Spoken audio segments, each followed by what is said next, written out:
Est-il juste de révéler des noms?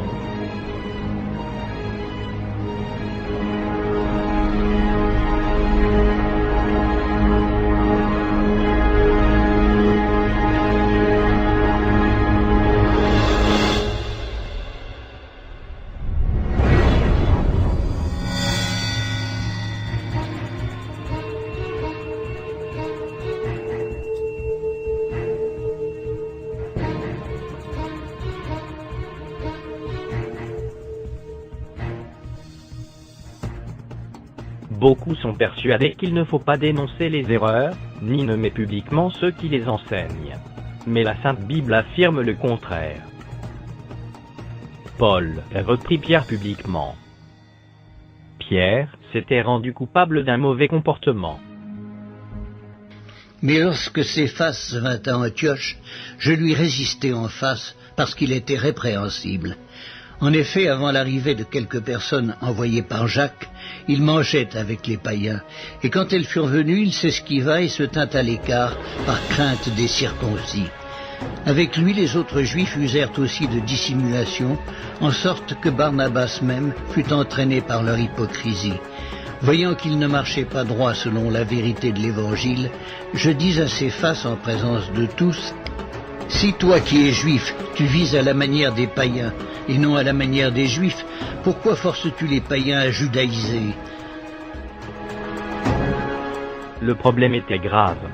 C'était le conflit entre le salut par la loi et le salut par grâce.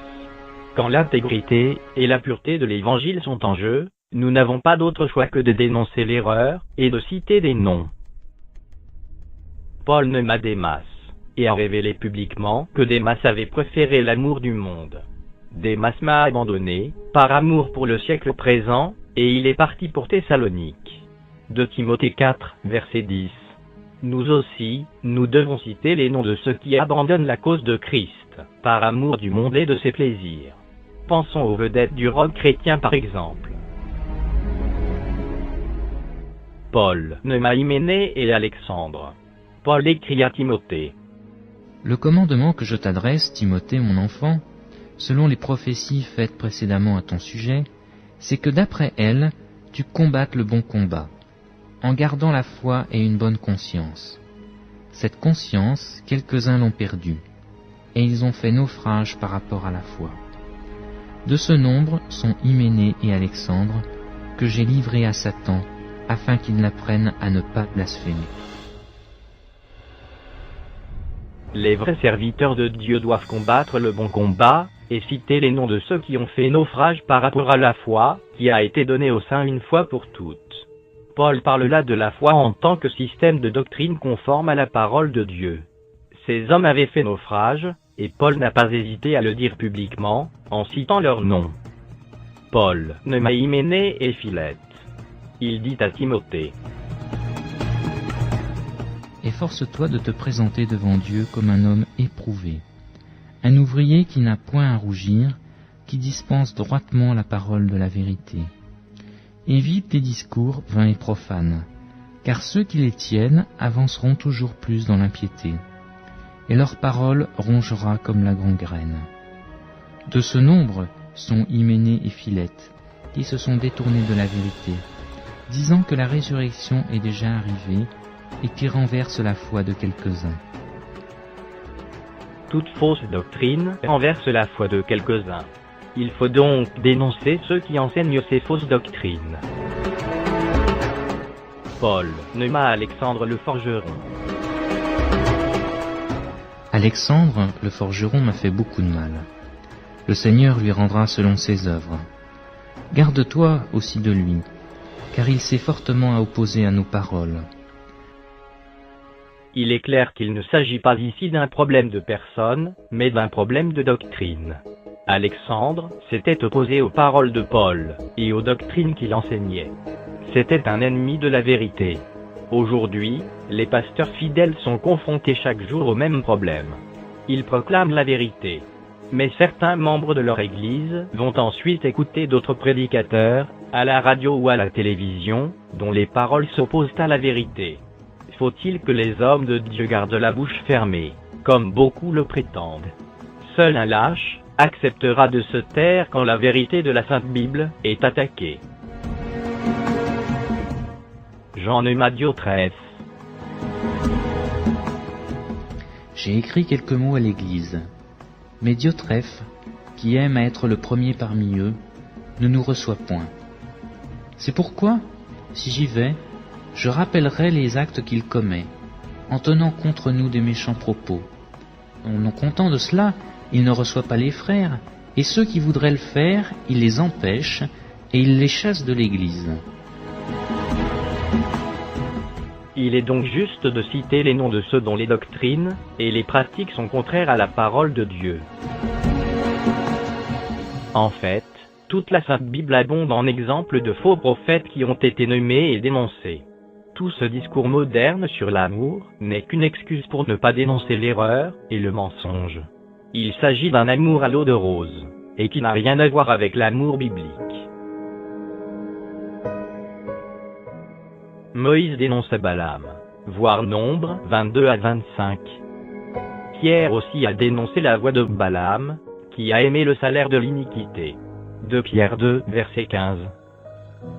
Balaam était un prophète qui travaillait pour de l'argent, exactement comme un certain nombre de faux prophètes que l'on voit aujourd'hui à la télévision. Ils mendient de l'argent et vivent comme des nababs, alors que des multitudes de gens innocents leur envoient l'argent qu'ils ont durement gagné. Ils sont tout le temps en train de construire des universités, des hôpitaux, des réseaux de télévision par satellite, et des parcs d'attractions où l'on glisse sur des toboggans au nom de notre Seigneur Jésus-Christ. Et nous devrions garder la bouche close devant ces charlatans. Comment peut-on être fidèle à Dieu et rester silencieux devant ces choses? Jude dénonça l'égarement de Balaam. Voir Jude, verset 11. Jean aussi a dénoncé la doctrine de Balaam, qui enseignait à Balak à mettre une pierre d'achoppement devant les fils d'Israël, pour qu'ils mangent des viandes sacrifiées aux idoles, et qu'ils se livrent à l'impudicité. Apocalypse 2, verset 14. Nous touchons là, au cœur de la doctrine de la séparation. Balaam ne put jamais maudire Israël, malgré son désir d'obtenir le salaire qui lui était promis. Mais les hommes d'Israël se livrèrent à la débauche avec les filles de Moab, et se prosternèrent devant leur Dieu. Nombre 25, versets 1 à 2. Comment en vinrent-ils à faire cela? Parce que Balaam avait montré à Balak comment briser la barrière qui séparait les Israélites des Moabites. Cela est clairement indiqué dans Apocalypse 2, verset 14, et Nombre 31, verset 16.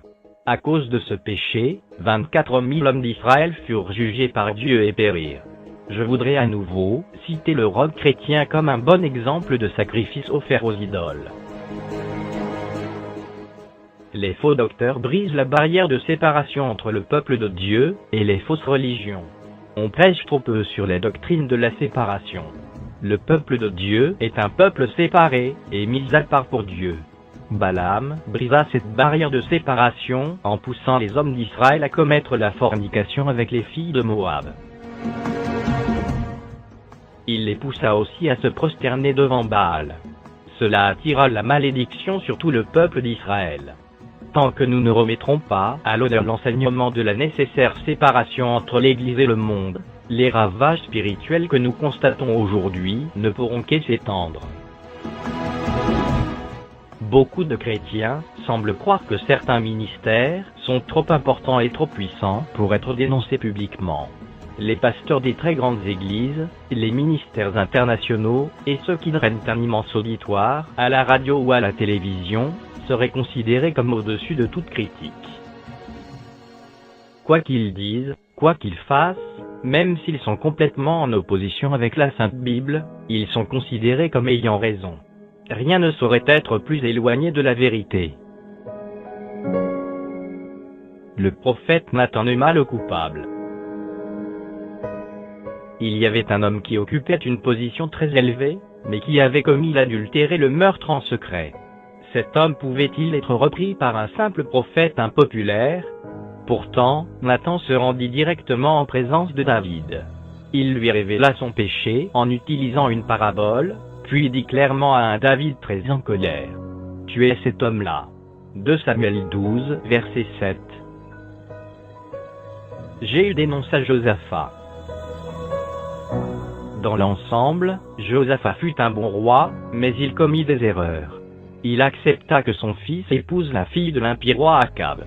2 Chroniques 18, verset 1, et chapitre 21, verset 1 à 6.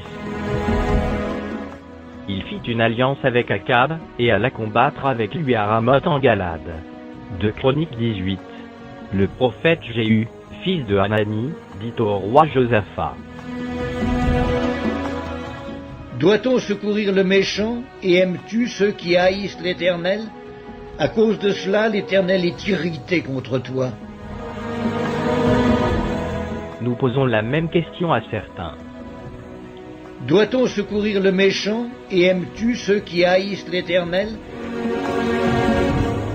Alors oui, il est juste de dénoncer l'erreur et le mensonge, et de nommer ceux qui les propagent. Il est juste de combattre pour la foi, qui a été transmise au sein une fois pour toutes. Jude verset 3. Nous avons reçu cette foi une fois pour toutes, et Dieu ne nous l'a jamais redemandé pour la modifier. Nous ferions donc bien de nous garder des faux docteurs, qui introduisent des sectes pernicieuses. 2 Pierre 2, verset 1. Il faut que des messagers fidèles mettent en garde les brebis du Seigneur contre ces faux docteurs, en les identifiant clairement par leur nom. Il n'est pas suffisant de faire une vague condamnation générale, sans jamais nommer personne. Les jeunes brebis ne comprendraient pas, et seraient détruites par ces loups ravisseurs.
Thank you.